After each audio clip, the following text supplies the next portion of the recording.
রাঙামাটিতে আরও এক সেনা সদস্য সহ দুজনের লাশ উদ্ধার। নির্দেশ না মানার কারণেই পাহাড় ধসে মৃতের সংখ্যা বেশি, দাবি প্রশাসনের, উল্টো অভিযোগ বাসিন্দাদের। ঈদে ফেরিঘাটে চাপ আরও বাড়ার আশঙ্কা, লোড আনলোডের সময় বেশি লাগায় সুফল পাচ্ছেন না সাধারণ মানুষ। 23 জুন থেকে বিআরটিসির বিশেষ সার্ভিস শুরু। 3 দিনের দ্বিপক্ষীয় সফরে প্রধানমন্ত্রী শেখ হাসিনা এখন সুইডেনের স্টকহোমে। দেশটির প্রধানমন্ত্রীর সঙ্গে বৈঠক আজ।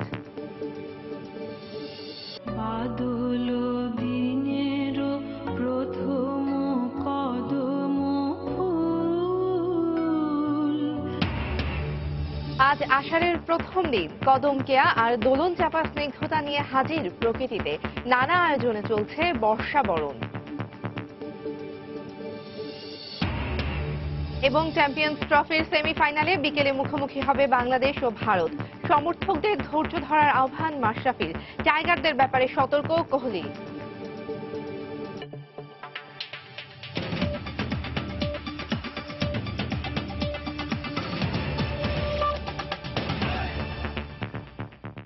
সময় সংবাদের সঙ্গে আছি আমি তাহিয়া রুবাইয়া তপলা।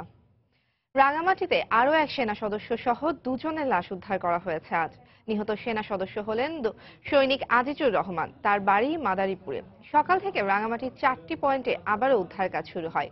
এই মুহূর্তে রাঙামাটির ভেদভেদী এলাকায় আছেন রিপোর্টার কমল দে। সরাসরি চলে যাচ্ছি তার কাছে। কমল। ধন্যবাদ। জানেন যে 3 দিনের মাথায় এসে রাঙ্গামাটি পাহাড় ধসে আরো 3 জনের লাশ উদ্ধার করা হয়েছে। কিছুক্ষণ আগে মানিকছড়িতে যে সেনা সদস্য সৈনিক আজিজের লাশটি উদ্ধার করা ফায়ার সার্ভিস এবং সেনাবাহিনীর যৌথ দল, এবং সেটি কিছুক্ষণের মধ্যে গিয়ে চট্টগ্রাম রাঙ্গামাটির মেডিকেলে নিয়ে আসার চেষ্টা চলছে। আমি একটু দেখানোর চেষ্টা করব যে উদ্ধারটা আসলে কিভাবে চলছে। আপনি জানেন যে সোমবার ভোরে যখন এই পাহাড় ধসের ঘটনা ঘটে ঠিক তখনই কিন্তু এই যে আর উদ্ধারের কিন্তু ব্যাগ পেতে হয় চরমভাবে। আপনি জানেন বিশেষ করে যেহেতু রাঙ্গামাটিতে দক্ষ কোনো ছিল না এবং অত্যাধিক যন্ত্রপাতিও ছিল না। এরপরে কিন্তু চট্টগ্রাম এবং নোয়াখালী কুমিল্লা থেকে 60 সদস্য দলটি এসে উদ্ধার কাজ শুরু করে। উদ্ধারের প্রথম পর্যায়ে 5 থেকে 6 জনের তারা মরদেহ উদ্ধার করেছে। এখন যে পয়েন্টে আমরা দেখানোর চেষ্টা করছি আপনাদের অনেক দূর থেকে, সেখানে কিন্তু সেনাবাহিনী এবং ফায়ার সার্ভিসের বিশেষ দল উদ্ধার চালিয়ে যাচ্ছে। কিছুক্ষণ আগে কিন্তু সেখান থেকেও একজনের লাশ উদ্ধার করা হয়েছে। তো বলা হচ্ছে রাঙ্গামাটি প্রশাসনের পক্ষ থেকে সোমবারে পাহাড় ধসের ঘটনায় রাঙ্গামাটি সদর সহ 7টি উপজেলার কমপক্ষে 100টি পয়েন্টে পাহাড় ধসের ঘটনা ঘটেছে। তার মধ্যে 15টি পয়েন্টে সবচেয়ে বেশি পাহাড় ধস হয়েছে। আর এর মাঝে 15টি পয়েন্টের মধ্যে 5টি পয়েন্ট হলো রাঙ্গামাটি সদর উপজেলা এবং পৌরসভা এলাকা। এখানের মধ্যে রাঙ্গামাটি শুধুমাত্র সদর উপজেলায় 60 জনের বেশি মৃত্যু হয়েছে বলে এখানকার উপজেলা চেয়ারম্যান অরুণ কান্তি চাকমা আমাদেরকে নিশ্চিত করেছেন। এবং এরপর বলা যায় যে এখানে কিন্তু যারা পাহাড়ের অধিবাসী ছিল তাদেরকে সরিয়ে নেওয়া হয়েছে। 10টি আশ্রয় কেন্দ্র খোলা হয়েছে। 10টি আশ্রয় কেন্দ্র বিশেষ করে এখানকার যেগুলো সরকারি অফিসগুলো রয়েছে, পাসপোর্ট অফিস, বিএডিসি ভবন, উন্মুক্ত বিশ্ববিদ্যালয়, ঠিক এই ধরনের 10টি আশ্রয় কেন্দ্রের মধ্যে প্রায় 1000 জনকে আশ্রয় দেওয়া হচ্ছে, প্রায় 500 পরিবার বলা হচ্ছে। এবং আশ্রয় কেন্দ্রে আশ্রয় নিয়ে কাজ গত 3 দিন ধরে। এবং একই সাথে সেনাবাহিনী এবং ফায়ার সার্ভিস তারা যৌথভাবে এই উদ্ধার অভিযান চালিয়ে যাচ্ছে। তবে সবচেয়ে বেশি চেষ্টা করা হচ্ছে যে সড়ক যোগাযোগ যেটি বিচ্ছিন্ন হয়ে আছে সেই সড়ক যোগাযোগটি আবার পুনঃস্থাপনের একটি যোগাযোগ চেষ্টা করছে সেনাবাহিনী। আপনি জানেন যে গত 3 দিন ধরে রাঙ্গামাটির সাথে সারা দেশের যোগাযোগ বিচ্ছিন্ন, বিশেষ করে স্থলভাগ অনেকটা পথ তারা কেটে গেছে বা ভেঙে গেছে। তো এখন পর্যন্ত যে উদ্ধার কাজ চলছে, উদ্ধার কাজে বলা চলে গতকাল পর্যন্ত 6 জনের লাশ উদ্ধার করা হয়েছিল। আজ সকাল থেকে 3 জনের লাশ। এর মাঝে আমরা ভেদভেদী পয়েন্টে 1 জন এবং যে মানিকছড়িতে সেনাবাহিনীর সৈনিক আজিজের লাশ উদ্ধার করা হয়েছে এবং সেনাবাহিনীর কর্মকর্তারা বিষয়টা আমাদেরকে নিশ্চিত করেছেন। এরপর সার্কিট হাউস পয়েন্টে পানিতে ভাসমান অবস্থায় আরো 1 জনের লাশ পাওয়া গেছে। তবে যারা এখানকার স্থানীয় বাসিন্দা রয়েছেন তারা অভিযোগ করছেন আরো অন্তত 25 জনের লাশ মাটি চাপা পড়ে আছে এরকম বলা হচ্ছে এবং নিখোঁজ রয়েছেন। তবে সবচেয়ে বেশি যেটা লক্ষণীয় যে মাটিগুলো যেগুলো পাহাড় থেকে চাপা পড়েছে তা কমপক্ষে 15 থেকে 20 ফুট পানির মাটির নিচে চলে গেছে বলে তারা একটা এমন আশঙ্কা করছে। বিশেষ করে যেটা বলা হচ্ছে এখানে পানি দিয়ে যদি উদ্ধার কাজ চালানো না হয় তাহলে লাশগুলো উদ্ধার করা যাবে না। কিন্তু এমন অবস্থানে রয়েছে, এমন অবস্থায় দেখছি সেখানে পানিও নেই যে পানি দিয়ে তারা যে লাশগুলো উদ্ধার করবে এমন ব্যবস্থা সেখানে পাচ্ছে না। তো বলা যায় একটা দুর্বিষহ অবস্থার মধ্যে রয়েছে এখানকার বাসিন্দারা। তবে ফায়ার সার্ভিস এবং সেনাবাহিনী যৌথভাবে চেষ্টা করছে যারা নিখোঁজ হয়েছে তাদের লাশ উদ্ধারের জন্য। তো এখন পর্যন্ত আমার কাছে ছিল সেনাবাহিনী আজকে যে 3য় দিনের মতো যে উদ্ধার কাজ চলছে সেনাবাহিনী এবং ফায়ার সার্ভিসের যৌথভাবে তার সর্বশেষ। দর্শক, রাঙামাটির ভেদভেদী এলাকা থেকে উদ্ধার কাজের সর্বশেষ তথ্য জানাচ্ছিলেন আমাদের রিপোর্টার কমল দেব। চলে যাচ্ছে পরবর্তী খবরে। অসচেতনতা আর অতি সাহসিকতাপূর্ণ মনোভাবের কারণেই রাঙামাটিতে পাহাড় ধসে সবচেয়ে বেশি মানুষ মারা গেছে বলে মনে করছে প্রশাসন। তাদের দাবি, নিম্নচাপের প্রভাবে প্রবল বর্ষণ শুরু হওয়ার পরপরই পাহাড়ের ঝুঁকিপূর্ণ অবস্থায় বসবাসকারীদের নিরাপদ আশ্রয়ে চলে যেতে মাইকিং করার পরও তারা যায়নি। তবে ক্ষতিগ্রস্তরা বিপুল প্রাণহানির জন্য প্রশাসনের গা ছাড়া ভাবকেই দায়ী করছেন। হেফাজত সবুজকে সঙ্গে নিয়ে স্বাক্ষর টিপুর ক্যামেরায় রাঙামাটি থেকে বিস্তারিত জানাচ্ছেন কমল দে। সোমবার ভোররাতের প্রবল বর্ষণে রাঙ্গামাটি পার্বত্য জেলার অন্তত 15টি পয়েন্টে পাহাড় ধসে ব্যাপক প্রাণহানি নিয়ে শুরু হয়েছে প্রশাসনের চুলচেরা বিশ্লেষণ। সে সাথে চলছে নানা কৌশলে মৃত্যুর দায়বদ্ধতা থেকে পার পাওয়ার চেষ্টা। ঘটনার 3 দিন পার হলো, পাহাড়ে ধসে পড়া পয়েন্টগুলিতে মিলছে মানুষের লাশ, এমনকি এখনো খোঁজ মিলছে না অনেকের। আগে প্রবল বর্ষণ কিংবা পাহাড়ি ঢলে পাহাড় ধস হলো, এত প্রাণহানি হয়নি। এই অবস্থায় বিপুল মৃত্যুর জন্য স্থানীয় বাসিন্দাদের গোয়ার্তুমি এবং অতি সাহসিকতাপূর্ণ মনোভাবকেই দায়ী করছে প্রশাসন। পাহাড়ের পাদদেশ থাকে, তাদের অভ্যাস হয়ে গেছে। প্রতিটা বন্যায় তারা মনে করে কিছু হবে না, এরকম বৃষ্টিতে বারবার আসে, কাজে এই বৃষ্টিতেও কিছু হবে না। অসচেতনতার জন্য এই মৃত্যুর সংখ্যা বাড়ছে। এই পাহাড় ধসে সবচেয়ে বেশি ক্ষতি হয়েছে রাঙ্গামাটি সদর উপজেলায়। এখানেই মৃত্যু হয়েছে অন্তত 60 জনের। এছাড়া নিখোঁজ হয়েছে আরো বেশ কজন। সদর উপজেলায় নির্বিচারে পাহাড় কাটা, বন ধ্বংস এবং মাটির নিচ থেকে পাথর তুলে ফেলায় এত প্রাণহানি হয়েছে বলে দাবি এই নির্বাচিত জনপ্রতিনিধির। পাহাড় কাটতেছি, বন ধ্বংস করতেছি, এই যে সরার পাথর উত্তোলন করতেছি, বিভিন্ন সরকারি কাজে ব্যবহার হচ্ছে এগুলি কিন্তু আমরা অনেকবার বলেছি, এগুলি সংসদ দেখার কর্তৃপক্ষ আছে, তারা ব্যবস্থা হয়তো এর থেকে শিক্ষা নিয়ে হয়তো ব্যবস্থা নেবে।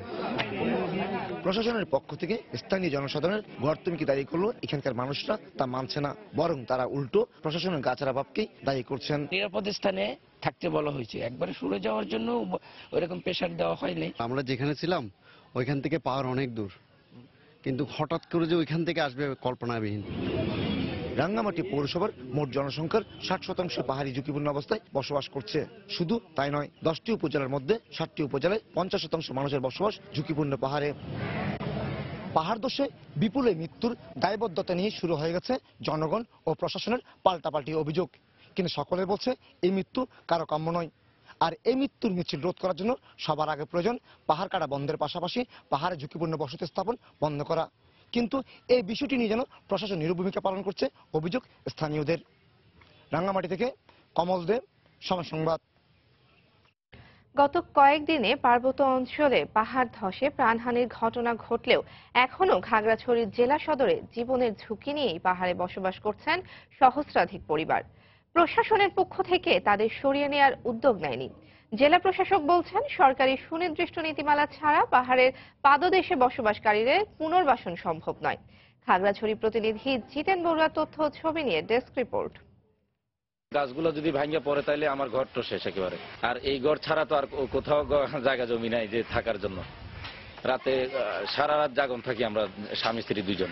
এভাবেই নিজের অসহায়ত্বের কথা জানাচ্ছিলেন খাগড়াছড়ি শহরের কদমতলী এলাকার পাহাড়ের পাদদেশে বসবাসকারী রমজান আলী। শুধু তিনি নন, সদর উপজেলার কলাবাগান, নেন্সি বাজার, মোল্লাপাড়া, শালবন সহ বিভিন্ন এলাকায় আরো সহস্রাধিক পরিবার জীবনের ঝুঁকি নিয়ে পাহাড়ের খাঁজে ও পাদদেশে বসবাস করছেন।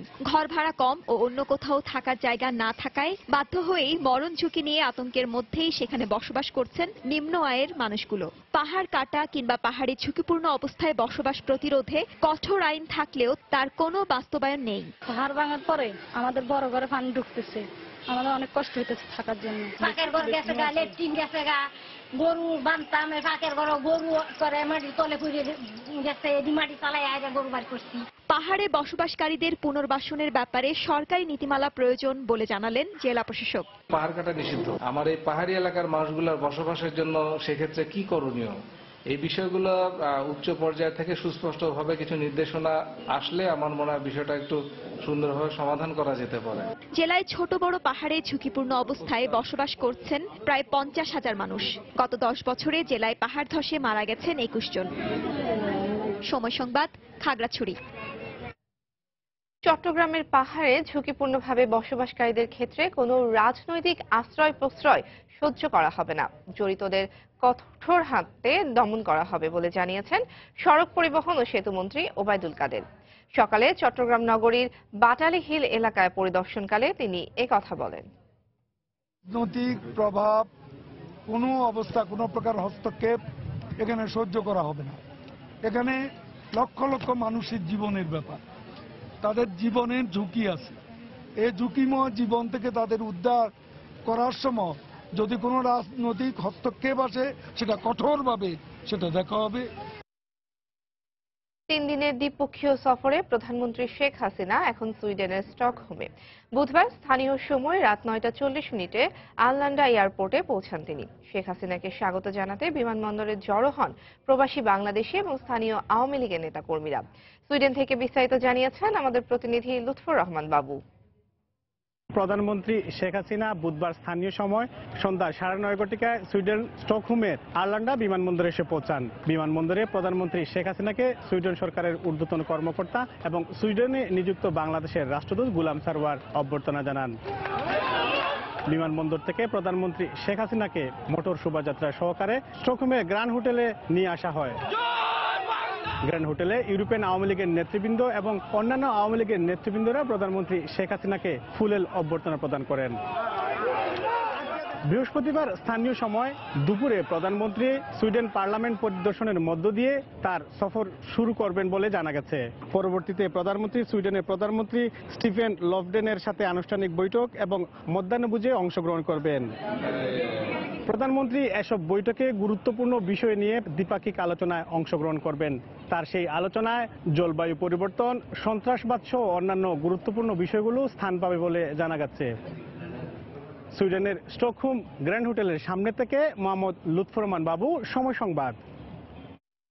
সময় সংবাদে আরো থাকছে, ঈদ উপলক্ষে দেশি বিদেশি পোশাকে বাজার সয়লাভ থাকলেও বেড়ে গেছে দাম। নিরুপায় ক্রেতারা ভিনদেশি পোশাকের ব্যবসা নিরুৎসাহিত করার তাগিদ বাজার বিশ্লেষকদের।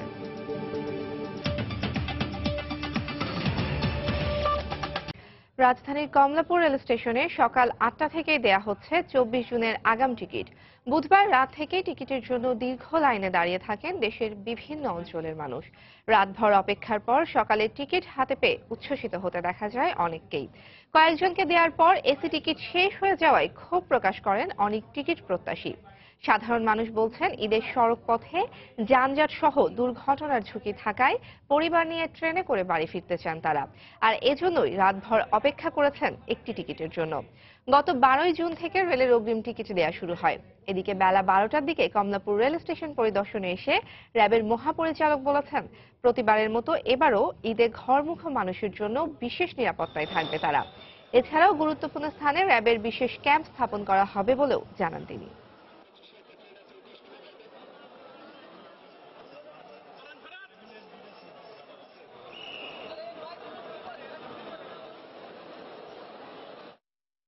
ফেরিঘাটে ওঠানামা বা টিকিট সংগ্রহ সবকিছুতেই ভোগান্তি পোহাতে হয় মাওয়া ফেরিঘাটে। দূরত্ব প্রায় 1/3 কমে এলেও লোড আনলোডের সময় বেশি লাগায় সুফল পাচ্ছেন না সাধারণ মানুষ। আর তাই আসছে ঈদে ফেরিপথে চলাচল সুখের হবে না বলে মনে করেন চালক ও যাত্রীরা। যদিও ঈদে বাড়ি ফেরা মানুষের চাপ বাড়ার আগেই পরিস্থিতি সামলে নেয়ার দাবি কর্তৃপক্ষের। মাওয়া ফেরিঘাট দেশের দক্ষিণ পশ্চিমাঞ্চলে যাতায়াতের অন্যতম প্রবেশদ্বার। স্বাভাবিক সময়ে প্রতিদিনই থাকে যানবাহনের দীর্ঘ লাইন। অবশেষে ফেরির দেখা। ভাঙা আর খানাখন্দ রাস্তা পেরিয়ে অনেকটা ঝুঁকি নিয়েই ফেরিতে উঠে পরিবহনগুলো। 20 মিনিটের মধ্যে লোড হলেও ফেরি ছাড়ার উপায় নেই, কারণ লোড হওয়ার পরেই নির্ধারিত টিকিট সংগ্রহ করতে হয় সংশ্লিষ্টদের। প্রায় 40 মিনিট পরে যাত্রা শুরু। পদ্মা সেতুর কাজের কারণে 5 কিলোমিটার এগিয়ে কাঁঠালবাড়ি পয়েন্টে আনা হয়েছে অন্য প্রান্তের ফেরিঘাট। ফলে কমে এসেছে নদী পারাপারের সময়। কিন্তু 3টি ঘাটই ব্যস্ত লোড আনলোডে, তাই গন্তব্যে পৌঁছেও অপেক্ষা আরো প্রায় 40 মিনিট। ফেরি একটা ঘাটে আছে, ফেরিটা আনলোড হচ্ছে, লোড হচ্ছে, লোড হইলে সরবে, তারপরে এটা আনলোড হবে। 2-3টা ঘাট বাড়াইলে সুন্দরভাবে যাত্রীরা পারাপার হইতে পারবে। এখনই এই অবস্থায় পড়তে হচ্ছে যাত্রীদের। তাই এই পথে ঈদ যাত্রা কেমন হবে এমন প্রশ্নই ঘুরে ফিরে তাদের মুখে। আসতে 1 ঘন্টা হয়ে গেছে। বেশি ফেরি হইলে গাড়ি আপনার বেশি যাইতে পারতো, এই যে আমরা বেশি তাড়াতাড়ি নামতে পারতাম। আরো ক ঘন্টা বসে তাহলে কোনো সিরিয়াল নাই, কিছু না, মানে গাড়ির কোনো ই নেই তো, মানে 3টে ঘাট লাগে, আরো 3টে, তারও বেশি লাগে। এই রুটে এখন প্রতিদিন 1500 থেকে 1600 যানবাহন পারাপার হয়। ঈদে এই সংখ্যা গিয়ে দাঁড়ায় 3.5 থেকে 4000-এ। অথচ কর্তৃপক্ষ বলছে চলমান 18টি ফেরির সঙ্গে অতিরিক্ত একটি ফেরি যোগ করলেই সামাল দেয়া যাবে ঈদের চাপ। ঈদের আগেই অন্তত 1.5 মাস আগে আমরা আমাদের যে ফেরিগুলো আছে সবগুলোকে মেরামত করার চেষ্টা করি। রোরো ফেরি আনার প্রক্রিয়া চলছে আর কি। তো এই হিসেবে প্রায় 19টা ফেরির মতো আমাদের হবে আর কি। ইনশাল্লাহ যদি ওই ধরনের প্রাকৃতিক বিপর্যয় না হয় আমরা এটা মোকাবেলা করতে পারব। 23শে জুন ঈদের ছুটি শুরু হলেই বাড়বে ঘরমুখো মানুষের চাপ। স্বাভাবিক অবস্থায় ফেরি চলাচলে এমন দশা। মধ্য জুনে খরস্রোত হবে পদ্মা, বাড়বে বাড়ি ফেরা মানুষের চাপ। আর তখনকার ভোগান্তির কথা ভেবে এখনই রীতিমতো শঙ্কিত সাধারণ যাত্রীরা। আর তাই সমস্যা সমাধানে কর্তৃপক্ষকে দ্রুত কোনো কার্যকারী পদক্ষেপ নেওয়ার তাগিদ দিচ্ছেন তারা। রাশেদ দিমন, সময় সংবাদ, মাওয়া, মুন্সিগঞ্জ। বকশীবাজারের বিশেষ আদালতে দুর্নীতির 2 মামলায় আত্মপক্ষ সমর্থন করে বেগম জিয়ার জবানবন্দি দেওয়ার পরবর্তী তারিখ 22 জুন। সকালে বকশীবাজারে স্থাপিত অস্থায়ী বিশেষ জজ আদালতে যান বিএনপি চেয়ারপারসন বেগম খালেদা জিয়া। আদালতের কার্যক্রম শুরু হওয়ার পর জিয়া চ্যারিটেবল ট্রাস্ট দুর্নীতি মামলার তদন্ত কর্মকর্তাকে জেরা করা শুরু করেন বেগম জিয়ার আইনজীবীরা। এর আগে 8 জুন ওই তদন্ত কর্মকর্তাকে আংশিক জেরার পর আদালত মুলতবি করে জবানবন্দি গ্রহণের জন্য আজকের দিন ধার্য করা হয়। পরে আদালতের কার্যক্রম শেষে 22 জুন পরবর্তী তারিখ ঠিক করেন আদালত। বিশেষ জজ আদালতে আজ অতিরিক্ত র্যাব ও পুলিশ মোতায়েন করা হয়েছে।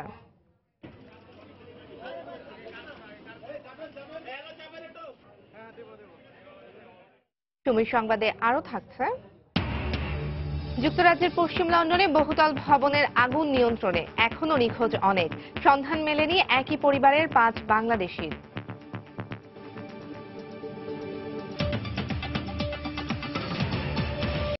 কখনো মেঘ, কখনো বিরামহীন ঝড়ো ঝড়ো ধারা, আবার কখনো ঝড়ের রুদ্র রূপ। প্রকৃতির এই নানা রূপ মাদকতা নিয়েই বর্ষা। জল পড়ে, পাতা নড়ে, নড়ে ওঠে কবির হৃদয়ও। সুরে, কথায়, গানে ও বাণীতে নানা রূপে বর্ষা আসে আমাদের মাঝে। পহেলা আষাঢ়ের এই দিনে তাফসির বাবুর রিপোর্ট। রাতে যখন বৃষ্টি নামলো, দিকে দিকে সঘন গগন মত প্রণাম। বাঙালি মননে সবচেয়ে বেশি রোমান্টিকতা, আধ্যাত্মিকতার সুর বেজেছে বর্ষায়। সাহিত্য জুড়ে তারই তো প্রতিফলন। গ্রীষ্মের রুদ্র প্রকৃতির গ্লানি আর ঝরাকে ধুয়ে মুছে প্রশান্তি, স্নিগ্ধতা আর সবুজে ভরে তোলে বর্ষা। সেই টানেই তো এই জনপদের মানুষ ও অন্যান্য প্রাণীকেও চুম্বকের মতো টেনেছে এই ঋতুটি।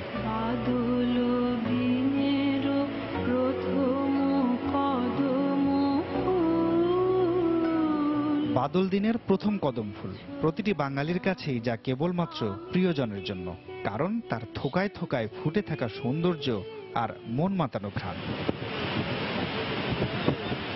এত কিছুর পরও এই মুগ্ধকর ঋতুরও রয়েছে সর্বগ্রাসী রূপ।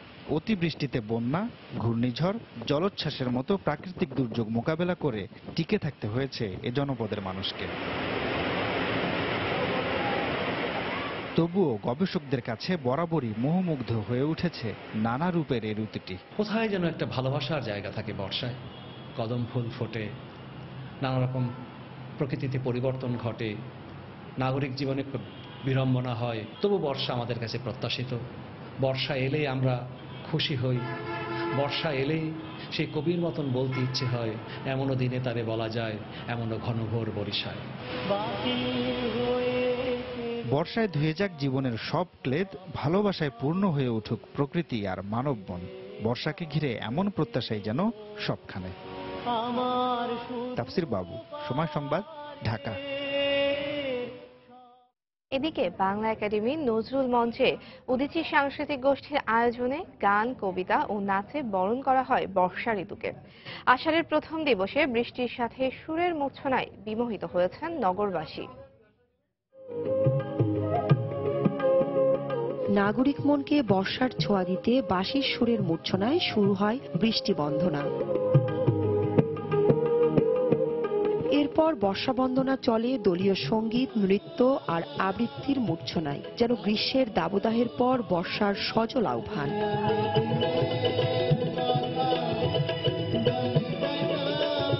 ব্যস্ত নগরবাসী শাস্ত্রীয় সঙ্গীতের আমন্ত্রণে বর্ষাবরণে মুগ্ধ হয়েছেন। বর্ষা ঋতুটা অনেক সুন্দর। এই সময় গাছে গাছে সবুজ পাতা দেখা যায়, সবুজ শ্যামলে ভরে ওঠে। আমরা অপেক্ষায় থাকি যে বর্ষা কবে আসবে। বর্ষা যখন আসে প্রকৃতির সাথে সাথে মানুষও টের পায় যে বর্ষা এসেছে। আর আয়োজকদের প্রার্থনা, বর্ষার স্নাত জলধারায় মনের সব ক্লান্তি মুছে যাক, সুরক্ষিত থাকুক প্রকৃতি। বর্ষা অনেকগুলো দিক থেকে একটু অনন্য বৈশিষ্ট্যপূর্ণ। গ্রামের মানুষ, কৃষকরা চায় যে একটু বৃষ্টি হোক, একটু পানি আসুক, তাহলে মাটিতে প্রাণ ফিরে আসবে।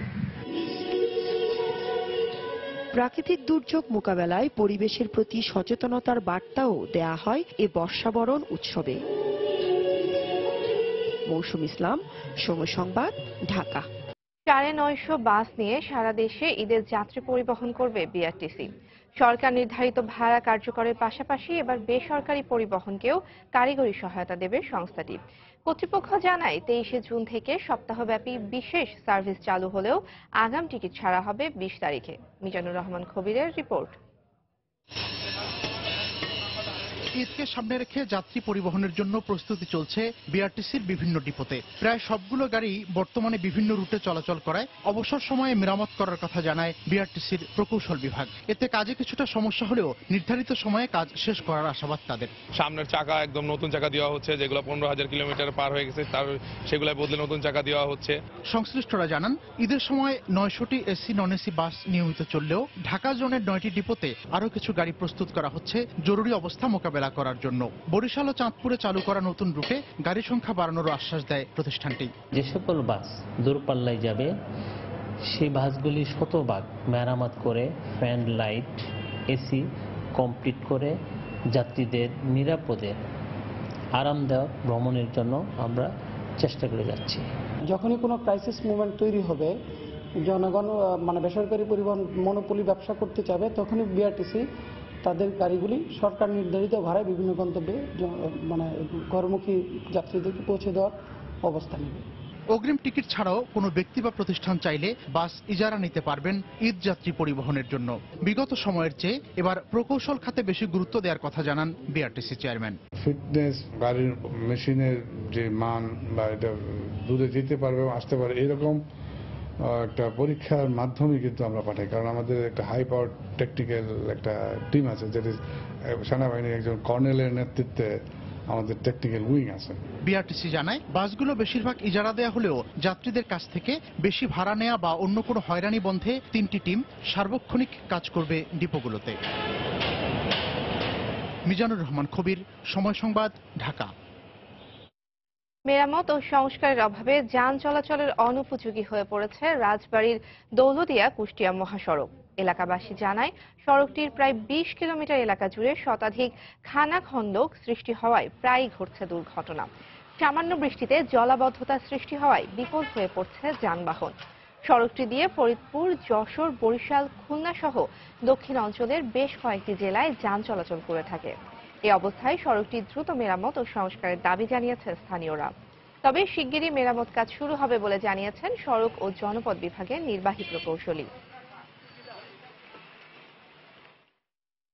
দেশি বিদেশি পোশাকে বাজার সয়লাভ থাকলেও উৎসব এলেই বেড়ে যায় এসব পোশাকের দাম। বাজার বিশ্লেষকরা বলছেন রমজান মাসে নিত্যপণ্যের দাম 2 থেকে 3% বাড়লেও পোশাক খাতে বাড়ে 20 থেকে 25%। ভোক্তা অধিকার নিয়ে কাজ করা সংগঠন বলছে দেশে মুক্তবাজার অর্থনীতির নেতিবাচক প্রভাব পড়ায় দেশীয় শিল্প লোকসানের পথে। খলিলুর রহমানের ক্যামেরায় কাজল আব্দুল্লাহর রিপোর্ট। একদিকে দেশীয় সংস্কৃতির বাহক এমন পোশাক, অন্যদিকে বিদেশি বিভিন্ন ডিজাইন, এই দুই মিলে জমজমাট শপিং মলগুলো। দেশের স্থানীয় পর্যায়েও ছোট বড় মার্কেটগুলো ভরপুর এসব পোশাকে। কাপড়ের নকশা আর মান অনুযায়ী বিক্রি করা হয় টাকার বিভিন্ন অঙ্কে। অন্য সময় দাম কম থাকলেও উৎসবকে পুঁজি করেন ব্যবসায়ীরা, এমন অভিযোগ ক্রেতাদের। যেগুলো আর কি 600 সেগুলো 1000-এর মধ্যে, এরকম একটু বেশি। গত বছর যে ড্রেস কিনছি 1500-2000 টাকা, এই বছর মার্কেটে 4000-4500 টাকা ড্রেস চাচ্ছে। ক্রেতাদের যেহেতু অনেক ভিড়, ওনারাও দাম বেশি চাচ্ছে। মার্কেট মনিটরিং টিম যদি চট্টগ্রামের মতো এখানেও যদি এরকম টিম থাকে মানে বাজার দরটা মানে নাগালের মধ্যে থাকবে। পরিবারের চাহিদাকে প্রাধান্য দিতে গিয়ে দাম দরের খুব একটা সুযোগ পান না ক্রেতারা, আর নির্ধারিত দামের দোকানগুলোতে জিম্মি হতে হয় তাদের। তবে বিক্রেতাদের রয়েছে ভিন্ন মত। সারারা, তারপরে আপনার গাউন, এই যে জিনিসগুলোর প্রতি কাস্টমার যে আকর্ষণটা, ঠিক আছে, এই জিনিসগুলো প্রত্যেকটা দোকান মানে আমাদের নিউ মার্কেটে রিজনাল প্রাইস আছে। যেখানে আগে মনে করেন 2000 টাকা ড্রেস বিক্রি করছি, এবার আনতে হয়তো তার পিছনে খরচ হয়েছে হলে 2300 টাকা, তাহলে আমার 2500 টাকা অবশ্যই বিক্রি করতে হবে। কলকাতার গাড়ির টিকিট বুকিং দিলেই ভিসা দিয়ে দিচ্ছে ইন্ডিয়ান সরকার। বাংলাদেশ সরকার কোনো পদক্ষেপ নেয় না এই বিষয়ে। সমস্ত মানুষগুলি মার্কেট করতে যাচ্ছে, ঢাকা থেকে বেরিয়ে যাচ্ছে।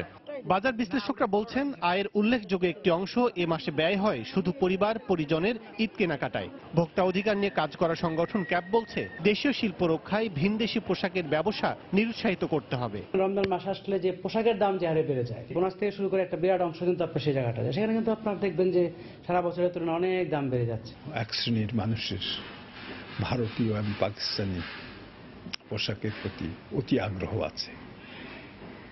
এটা আইনগত ব্যবস্থা নেওয়া ছাড়া আপনার অন্য কোনোভাবে কমানোর বোধহয় উপায় নাই। মানুষের আয়ের বিপরীতে ব্যয়ের পরিমাণ দিন দিন বেড়েই চলেছে। এতে উচ্চবিত্ত পরিবারগুলোর উপর তেমন একটি প্রভাব সৃষ্টি না হলেও বাড়তি চাপের মুখে পড়ে মধ্যবিত্ত এবং নিম্ন শ্রেণী পেশার মানুষগুলোর পরিবার। এজন্য স্বাদ এবং সাধ্যের মধ্যে থেকে পোশাক কেনার ক্ষেত্রে গুণগত মান এবং দাম যেন ঠিক থাকে, এমন দাবি ভোক্তাদের। কাজল আব্দুল্লাহ, সময় সংবাদ, ঢাকা। দেশের বাইরের খবর। যুক্তরাজ্যের পশ্চিম লন্ডনে 24 তলা ভবনের ভয়াবহ আগুন নিয়ন্ত্রণে এলেও এখনও নিখোঁজ রয়েছেন অনেকে। নিখোঁজ বাংলাদেশি পরিবারটিরও কোনো খোঁজ পাওয়া যায়নি। অগ্নিকাণ্ডে এখন পর্যন্ত 12 জনের মৃত্যুর খবর নিশ্চিত করেছে পুলিশ। ভবনটির ভেতরে আরও মরদেহ থাকায় মৃতের সংখ্যা বাড়তে পারে বলে আশঙ্কা করা হচ্ছে। 68 জনকে উদ্ধার করে হাসপাতালে নেওয়া হয়েছে। এদের মধ্যে 18 জনের অবস্থা আশঙ্কাজনক। ভবনটিতে উদ্ধার কাজ চালাচ্ছেন ফায়ার সার্ভিস কর্মীরা। দীর্ঘ সময় ধরে চলা আগুনের কারণে গ্রেনফেল টাওয়ারটি প্রায় পুরোপুরি ধ্বংস হয়ে গেছে।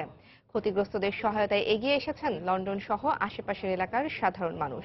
বুধবার স্থানীয় সময় ভোর রাতে পশ্চিম লন্ডনের গ্রেনফেল টাওয়ারে আগুন লাগে।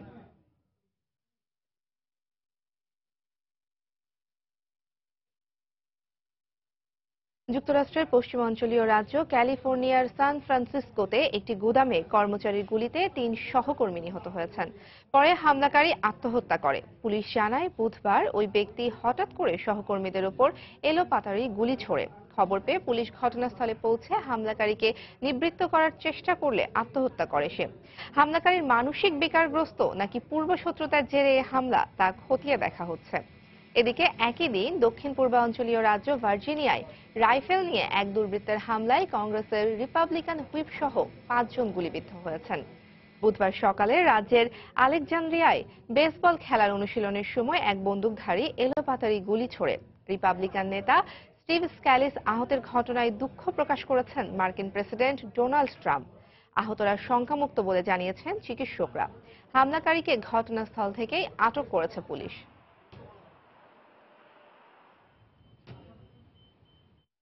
চ্যাম্পিয়ন্স ট্রফির খবর। ভারতের বিপক্ষে সেমিফাইনালকে অন্য 5টা ম্যাচের মতোই দেখছেন টাইগার অধিনায়ক মাশরাফি বিন মুর্তজা। দলে আত্মবিশ্বাস আছে, তবে এড়াতে চান চাপ। যদিও স্বপ্নীল ফাইনালে যেতে ভারতের বিপক্ষে নিংড়ে দিতে চান সামর্থ্যের সবটুকু। অন্যদিকে বাংলাদেশকে বিপদজনক দল মানলেও বড় মঞ্চে খেলার অভিজ্ঞতা ভারতকে এগিয়ে রাখবে বলে মন্তব্য বিরাট কোহলির। বার্মিংহামের এজবাস্টনে ম্যাচটি শুরু হবে আজ বাংলাদেশ সময় বিকেল 3:30টায়। সুমন সরকারের ক্যামেরায় ইংল্যান্ড থেকে বিস্তারিত জানাচ্ছেন সাজিদ মুস্তাহিদ। 2015 বিশ্বকাপের পর থেকে বাংলাদেশ ভারত দ্বৈরথ মানেই উত্তেজনার বারুদে ঠাসা এক লড়াই। দুই দলের শেষ কয়েকটি ম্যাচের ফল সেই উত্তেজনাকে করেছে আকাশচুম্বী। এবারের লড়াই চ্যাম্পিয়ন্স ট্রফি সেমিফাইনাল হওয়ায় তা পাচ্ছে ভিন্ন মাত্রা। বাংলাদেশের জন্য আইসিসির ইভেন্টের সেমিফাইনালে খেলার অভিজ্ঞতা এই প্রথম। গেল কদিন ধরেই দলের মধ্যে কাজ করছে আলাদা আত্মবিশ্বাস। সেটাকে পুঁজি করেই মাঠে নামতে চায় টাইগাররা। ছেলেরা খুব এক্সাইটেড, এই ধরনের একটা টুর্নামেন্টে সেমিফাইনাল খেলছে। আমরা প্রত্যেকটা ম্যাচ বাই ম্যাচই খেলার প্ল্যান করেছি এবং প্রত্যেকটা ম্যাচে আমরা জয়ের জন্যই খেলেছি।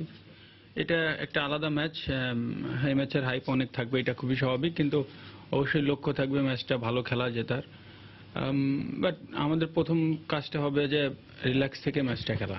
ভারতের বিপক্ষে প্রস্তুতি ম্যাচে ব্যাটসম্যানরা ব্যর্থ হলেও এরপর দারুণভাবে ঘুরে দাঁড়ায় মাশরাফির দল। কিন্তু একে তো বড় ম্যাচ, তার উপর প্রতিপক্ষ ভারত। এমন ম্যাচে সব পরিকল্পনার বাস্তবায়ন হতে হবে নির্ভুল। মন্ত্রটাও বলে দিলেন অধিনায়ক। এখন সতীর্থদের মাঠে তা উচ্চারণের অপেক্ষা, সাথে সমর্থকদেরও দিলেন বার্তা। যখন গ্রুপ পর্যায়ে ছিলাম তখনও বলেছি যে কাজটা অনেক কঠিন হবে। আমি এতটুকুই বলবো যে আমরা অবশ্যই আমাদের সাধ্যমতো চেষ্টা করব, আমাদের বেস্ট অ্যাবিলিটি দিয়ে আমরা খেলার চেষ্টা করব। আমি অবশ্যই বলবো ধৈর্য ধরতে, এবং ইনশাল্লাহ বাংলাদেশ ক্রিকেট সামনে এগিয়ে যাচ্ছে, আর ইনশাল্লাহ চেষ্টা করবো আমাদের সেরাটা খেলার। এদিকে আসরে অন্যতম ফেভারিট হিসেবেই সেমিফাইনালে ভারত। এ নিয়ে আইসিসির টানা 5টি আসরের সেরা 4-এর টিম ইন্ডিয়া। মাঠে নামার আগে তাই পরিষ্কারভাবে ফেভারিট তারা। কিন্তু প্রতিপক্ষ বাংলাদেশ বলেই হয়তো ম্যাচের আগে সমীহ ঝরল সদা আগ্রাসী কোহলির কণ্ঠে। সরাসরি জয়ের হুঙ্কার না দিলেও বর্তমান চ্যাম্পিয়নদের লক্ষ্যটা final. No surprise anymore to anyone that they are doing really. Bangladesh বিপজ্জনক এক দল। দিনে দিনে তারা দল হিসেবে দারুণ উন্নতি করছে, সেটা অবশ্যই কৃতিত্ব পাওয়ার মতো। তাই তো তাদের কোনোভাবেই আমরা হালকাভাবে নিতে পারি না। কিন্তু আমরা নিজেদের সম্পর্কে জানি,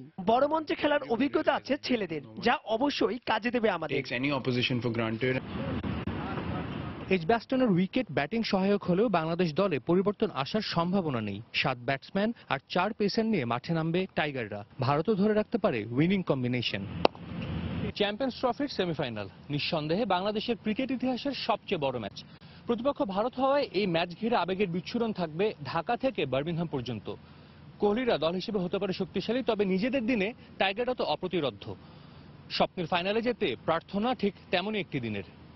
এজবাস্টন থেকে সাজিদ মুস্তাহিদ, সময় সংবাদ, ইংল্যান্ড। এ পর্যায়ে শীর্ষ সংবাদ জানিয়ে দিচ্ছি আরেকবার। রাঙামাটিতে আরো এক সেনা সদস্য সহ 3 জনের লাশ উদ্ধার। নির্দেশ না মানার কারণেই পাহাড় ধসে মৃতের সংখ্যা বেশি, দাবি প্রশাসনের, উল্টো অভিযোগ বাসিন্দাদের। ঈদের ফেরিঘাটে চাপ আরো বাড়ার আশঙ্কা। লোড আনলোডের সময় বেশি লাগায় সুফল পাচ্ছেন না সাধারণ মানুষ। 23 জুন থেকে বিআরটিসির বিশেষ সার্ভিস শুরু। 3 দিনের দ্বিপাক্ষিক সফরে প্রধানমন্ত্রী শেখ হাসিনা এখন সুইডেনের স্টকহোমে। দেশটির প্রধানমন্ত্রীর সঙ্গে বৈঠক আজ।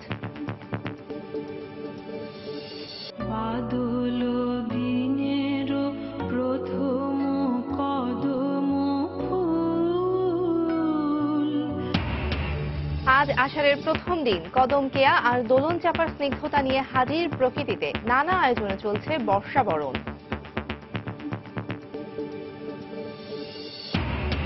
এবং চ্যাম্পিয়ন্স ট্রফির সেমিফাইনালে বিকেলে মুখোমুখি হবে বাংলাদেশ ও ভারত। সমর্থকদের ধৈর্য ধরার আহ্বান মাশরাফির। টাইগারদের ব্যাপারে সতর্ক কোহলি। এই ছিল এখনকার মতো। যে কোনো খবর পেতে ভিজিট করুন সময়নিউজ.টিভি। যে কোনো বাংলা লিংক ও রবি নম্বর থেকে সময় সংবাদের খবর, অনুষ্ঠান সম্পর্কে জানতে এবং যে কোনো তথ্য সময় সংবাদকে জানাতে ডায়াল করুন 16242 নম্বরে।